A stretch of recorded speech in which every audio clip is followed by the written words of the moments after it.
کہ مدینے سے جب آپ نکلے ہیں تو کسی جنگ کا کسی کو خیال، کسی کے حاشیہ خیال میں بھی نہیں تھا۔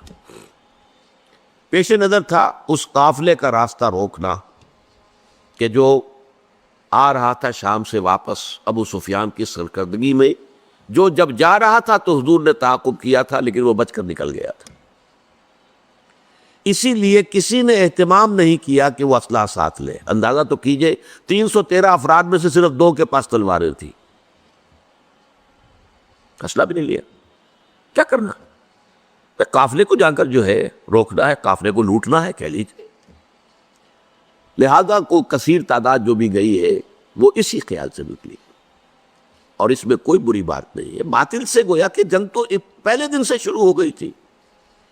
جیسے ہی حضور نے کہا لا الہ الا اللہ، آپ کے اوپر تشدد شروع ہو گیا، بات ختم ہو گئی۔ تصادم تو ہے، صرف یہ ہے کہ پہلے وہ تصادم ذہنی اور فکری سطح پر تھا صرف، یا وقت یک طرفہ تشدد تھا، اس میں کہ مسلمانوں کو اجازت نہیں تھی جوابی کارروائی کرنے کی۔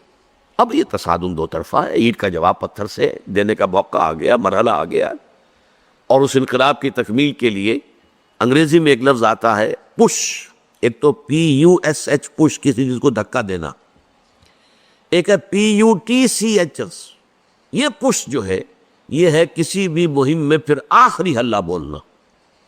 تو یہ پش جو ہے انقلابی جد و جہد کا فائنل پش جو ہے وہ ہے یہ آرم کانفلکٹ، اور اس کا بھی آغاز اس ایکٹیو ریزسٹنس کے نتیجے میں جو حضور نے 1 سال تک جاری رکھا، اس کے نتیجے میں یہ 1000 کی فوج نکلی۔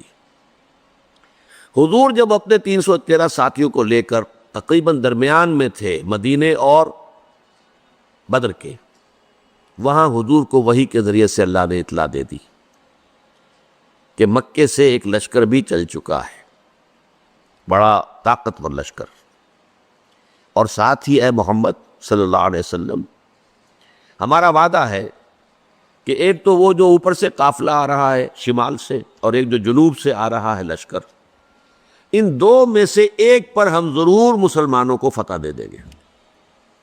یہ وحی جب حضور پر آ گئی اور آپ کو اطلاع مل گئی کہ مکے سے تو قریش کا ایک فوج نکل آئی ہے، مسلح، کیل کانٹے سے لیس، پوری تیاریوں کے ساتھ، اب آپ نے ایک مجلس سے مشاورت منعقد کی اور آپ نے مسلمانوں کے سامنے یہ مسئلہ رکھ دیا کہ دیکھو ہم نکلے تھے اس کام کے لیے، لیکن اب صورت اللہ تعالیٰ کی طرف سے یہ پیش آ گئی ہے، وہ قافلہ بھی آ رہا ہے اور ادھر سے لشکر بھی آ رہا ہے، اور اللہ کا وعدہ ہے ان میں سے ایک پر لازماً اللہ ہمیں فتح عطا کر دے گا۔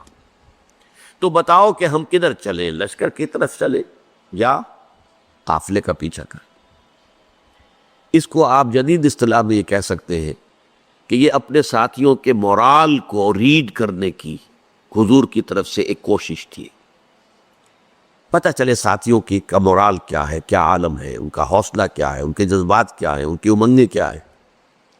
آیا وہ ڈر جاتے ہیں یہ سن کر کے لشکر آ رہا ہے، قریش کا لشکر؟ قریش کا تو یوں سمجھیے کہ اس کا لفظ ہی ایک دہشت پیدا کرنے والا تھا عرب کے اندر۔ قریش، ان کا لشکر اور تیاری کے ساتھ پوری طریقے سے کیل کانٹے سے لیس، یا یہ ہے کہ ان کے اندر اس کیفیت سے اور استقامت پیدا ہوتی ہے کہ ٹھیک ہے اب وقت آیا، اب وقت شہادت آیا ہے، اب وقت آیا ہے کہ ہم اپنا جو مقصود و مطلوب ہے، شہادت ہے مطلوب و مقصود مومن، نہ مال غنیمت نہ کشور کشائی۔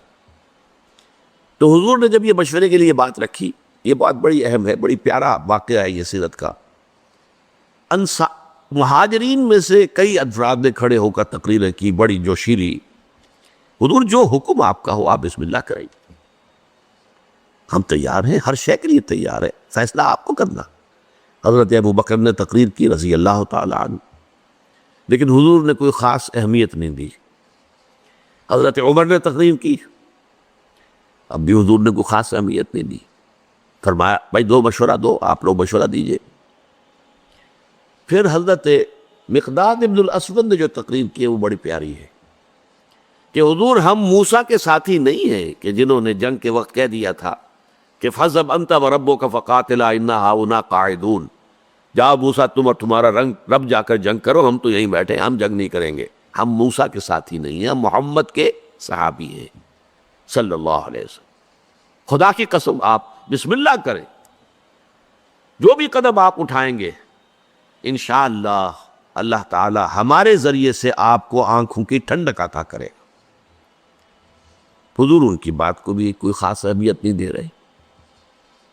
پھر فرما رہے اشیرونی، مجھے مشورہ دو بھائی. اب یہ بات جو ہے انصار کی سمجھ میں آ گئی کہ حضور کا روح سخن ہماری جانب ہے، کیونکہ انصار سے جو معاہدہ ہوا تھا بیعت عقبہ ثانیہ میں وہ یہ تھا کہ اگر مدینے پر حملہ ہوگا تو ہم آپ کی حفاظت کریں گے اپنے اہل و عیال کی طرح. ابھی مدینے پر حملہ نہیں ہوا تھا بلکہ حضور آگے بڑھ کر نکل آئے ہیں مدینے سے اور جنگ مدینے سے باہر ہو رہی ہے. تو گویا کہ اسٹرکٹ سینس میں انصار پابند نہیں تھے اپنے اس معاہدے کی روح سے کہ حضور کا ساتھ دیں. اور ظاہر بات ہے کہ اب جو سچویشن پیش آ گئی تھی صرف مہاجرین کی نفری کافی نہیں تھی. 80-85 مہاجر تھے، باقی سب کے سب تو انصار تھے، ان میں 313 وہ کفایت نہیں کرتے تھی اس سچویشن جو اس وقت پیش آ گئی ہے. لہذا حضور بار بار کہے تو سمجھ گئے. حضرت سعد بن عبادہ کھڑے ہوئے رضی اللہ تعالیٰ عنہ، اور بڑی پیاری تقریر ہے ان کی یہ، کأنک تعنینا یا رسول اللہ، اے اللہ کے رسول شاید آپ کا روح سخن ہماری جانب ہے. فإنا آمنا بک وصدقناک، تو ہم تو آپ پر ایمان لا چکے ہیں. وہ بیعت عقبہ والی بات کو آپ بھول جائیے. جب آپ ایمان لے آئے، اپنے آپ کو اللہ کا رسول اور نبی مانا ہے، تو ہمارے لیے آپشن کون سا ہے؟ We don't have any option. خدا کی قسم اگر آپ اپنی سواری سمندر میں ڈال دیں گے ہم سب کے سب آپ کے پیچھے سمندر میں اتر جائیں گے.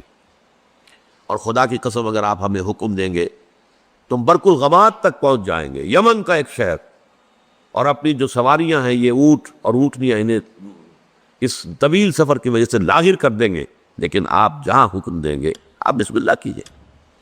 اس پر آتا ہے کہ حضور کا چہرہ کھل اٹھا، خوشی کے اور بشاشت کے آثار کہ یہ جو جماعت میں نے تیار کی ہے اتنی محنت سے، دعوت اور تربیت اور تنظیم کے مراحل جو میں گزار کے لایا ہوں، یہ جماعت اب تیار ہے فی الواقع اس آخری مرحلے میں داخل ہونے کے لیے. اب ہم پوری طریقے سے فٹ ہیں. اس پر آپ کے چہرے پر بشاشت آئی. اس کے بعد آپ نے کہا تو چلو پھر بدر کی طرف. اب یہ میں آپ سے عرض کر چکا ہوں کہ وہ قافلہ تو بدر کی وادی میں داخل ہی نہیں ہوا.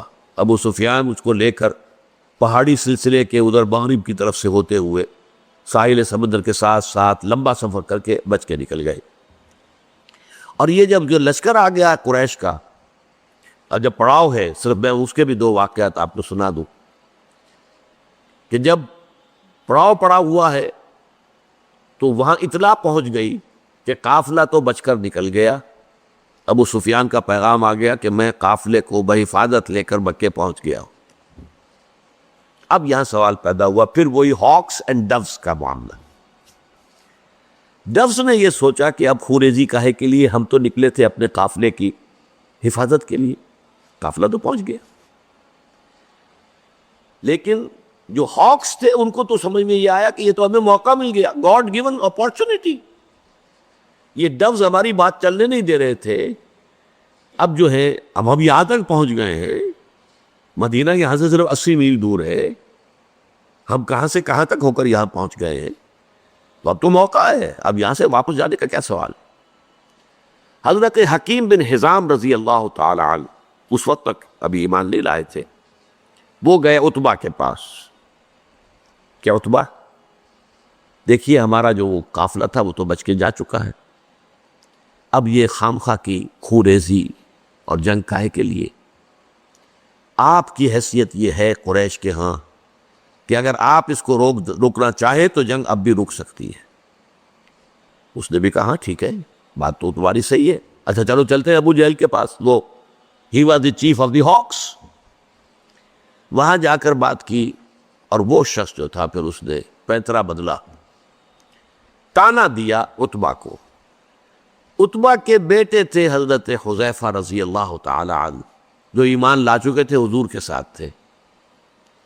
ہاں معلوم ہوتا ہے عتبہ بیٹے کو سامنے دیکھ کر تم پر بزدلی طاری ہو گئی ہے. اب یہ عرب کے لیے بہت بڑا طعنہ تھا. دوسری طرف اس نے یہ کیا کہ وہ جو ایک مارا گیا تھا وادی نخلا میں ایک مشرک، اس کے بھائی کو بلایا کہ دیکھو یہ تمہارے بھائی کے قاتل جو ہے وہ اب سامنے پڑے ہوئے ہیں، لیکن یہ لوگ چاہتے ہیں کہ جنگ نہ ہو۔ اس نے فوراً کپڑے پھاڑے، وہاں کا جو ان کا ایک قبائلی رواج تھا، چیخنا چلانا شروع کیا، اپنے اس مقتول بھائی کا نام لے کر کے اس کا انتقام، اس کا قصاص لے کر جائیں گے، واپس نہیں جائیں گے واپس یہاں سے۔ عتبہ نے بھی اس طعنے کا جواب دیا کہ یہ صبح معلوم ہوگا کہ کون کاورڈ ہے، کون بزدل ہے۔ ظاہر بات ہے کہ عتبہ کو یہ بات کھا گئی، وہ چونکہ نسبتاً شریف النفس لوگوں میں سے تھا، یعنی عمر کے اعتبار سے بھی بزرگ، ویسے بھی تباہ ہے ہر ایک کی، جیسے کہ وہ شعر ہے کہ نہ ہر زند نستو نہ ہر مرد مرد، خدا پنج انگوش یکساں نہ کر۔ نہ اہل ایمان میں سے سب ایک درجے کے تھے، برابر کے تھے، نہ کفار میں سب ایک درجے کے تھے۔ کافروں میں انتہائی سخت معاند بھی تھے، اور کافروں میں وہ شخص بھی تھا جنہوں نے حضور کو پناہ دی تھی، جبکہ آپ تائید سے آئے ہیں مایوس لوٹ کر، وہ بھی کافر ہی تھا، مشرک تھا۔ اور ظاہر بات ہے کہ ابو طالب بھی تو کفر ہی کی حالت میں دنیا سے گئے ہیں، لیکن حضور کی مدد کرتے رہے، آپ کو سہارا دیتے رہے۔ تو ہر طرح کے لوگ ہوتے ہیں، تو عتبہ در حقیقت ان میں سے شریف النفس لوگوں میں سے تھا، لیکن شریف آدمی کو پھر یہ تانا بھی کھا جاتا ہے بری طرح۔ تو اس نے کہا اچھا یہ تو کل صبح پھر فیصلہ ہوگا کہ بزدل کون۔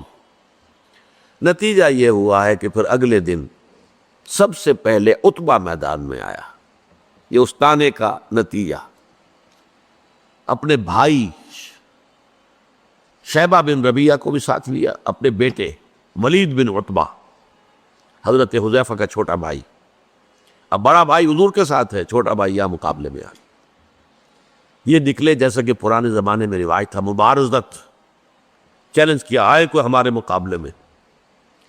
ادھر سے 3 انصاری صحابی نکلے، انہوں نے پوچھا کون ہے آپ لوگ، ڈسکلوز یور آئیڈینٹی۔ انہوں نے بتایا ہم انصار میں سے ہیں۔ کہ نہیں نہیں، تم سے ہم جنگ کرنے آئے ہی نہیں ہیں، ہماری شان سے فروتر ہے کہ ہم یہ کاشتکاروں سے جنگ کرے۔ تانا دیا کہ مدینے کے لوگ تو کاشتکار لوگ ہیں، ہمارے مد مقابل بھیجو محمد صلی اللہ علیہ وسلم جو ہمارے قافلے کے ہو۔ حضور نے ان تینوں کو اشارہ کیا واپس آ جاؤ۔ اب حضرت حذیفہ نکلنے لگے باپ کے مقابلے کے، حضور نے روک دیا۔ حضور کی شفقت و رحمت نے اسے گوارا نہ کیا کہ باپ بیٹے کے مقابلے میں آئے اور بیٹا باپ کے مقابلے میں آئے۔ لیکن پھر بہرحال 3 نکلے، حضرت حمزہ عتبہ کے مد مقابلے میں، حضرت علی اور حضرت حارثہ ابن عبد المطلب۔ بن مطلب، عبد المطلب نہیں، یہ 3 قرشی نکلے۔ ہاں انہوں نے جب بتایا کہ ہاں ٹھیک ہے اب ہمارے مقابلہ جو ہے برابر کی چوٹ کا ہے، بہرحال نتیجہ کیا نکلا کہ تینوں کو واصل جہنم کیا۔ اگرچہ حضرت حارثہ جو تھے وہ بھی زخمی ہو گئے، تلوار کا وار ان کی ٹانگ پر پڑا، ٹانگ کٹ گئی تو گر گئے، لیکن پھر جس سے مقابلہ ہو رہا تھا حضرت علی نے اس کو بھی واصل جہنم کیا۔ یہ جو ہیں جو زخمی ہو گئے تھے، یہ واپس جاتے ہوئے جبکہ بدر سے جا رہے تھے حضور فتح مند ہو کر مدینے کی طرف، تو درمیان میں ان کا انتقال ہو گیا۔ تو ان کے سمیت 14 صحابہ جو ہیں شہید ہوئے، جبکہ 70 قرشی کھیت رہے، واصل جہنم ہوئے۔ اور ان 14 میں سے کوئی بھی نمایاں شخص نہیں تھا بہت بڑا، اور وہ سارے کے سارے چوٹی کے لوگ تھے، تمام سرداران قریش، اور 70 کو قیدی بنا لیا۔ تو یہ گویا کہ اللہ تعالیٰ نے پھر اس کو سورہ انفال میں یوم الفرقان قرار دیا، یعنی ابو جہل کی بات کو الٹ کر کہ جو اس نے کہا تھا یہ یوم الفرقان ہوگا، واقعی یہ یوم الفرقان ثابت ہو گیا۔ اللہ کی مدد آئی، فرشتے بھی آئے، اس کی تفاصیل میں نہیں جا رہا، وہ آپ کتابوں میں پڑھ لیں گے۔ میں صرف اس کو واضح کرنا چاہتا تھا کہ غزوہ بدر کے بارے میں یہ خیال کہ یہ صرف ڈیفنس کے لیے تھا، یہ بات جو ہے ذہنوں سے نکال دیجئے۔ اس پروسیس آف ریولوشن کے حوالے سے یہ اصل میں ایکٹیو ریزسٹنس کا منطقی نتیجہ، عام کانفلکٹ، اور اس ایکٹیو ریزسٹنس کو انیشیٹ کیا ہے محمد الرسول اللہ صلی اللہ علیہ وسلم نے۔ ابتدا آپ کی طرف سے ہوئی ہے، آپ نے چھاپا مار دستے بھیجنے شروع کیے، آپ نے ان کا اکنامک بلاکیٹ کیا، آپ نے ان کی پولیٹیکل آئسولیشن کی شکل اختیار کی، جس کے نتیجے میں میں اس کو تعبیر کیا کرتا ہوں کہ سانپ بل میں سے نکل آیا۔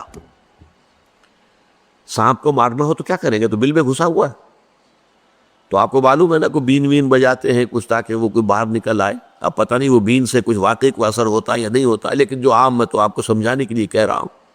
یہ قریش بیٹھے ہوئے تھے مکے میں، اور مکہ حرم ہے، وہاں خوریزی، اگر اللہ کا عذاب آتا کسی اس طرح کا جیسے کہ اس سے پہلی قوموں میں آ چکا تھا تو مکے پر آتا، معاذ اللہ ثم معاذ اللہ ثم معاذ اللہ۔ خوریزی ان کی وہاں ہوتی نہیں۔ اس سانپ کو تو نکالنا تھا، اس سانپ کو نکالنے کے لیے محمد رسول اللہ صلی اللہ علیہ وسلم نے جو اقدام کیا، جو ایکٹیو ریزسٹنس کا جو پروسیس شروع کیا، اس کے نتیجے میں وہ 1000 کا لشکر نکل کر جو آیا ہے، وہ گویا کہ سانپ جو ہے وہ اپنے بل سے باہر آ گیا اور میدان بدر میں اس کا سر کچلا گیا۔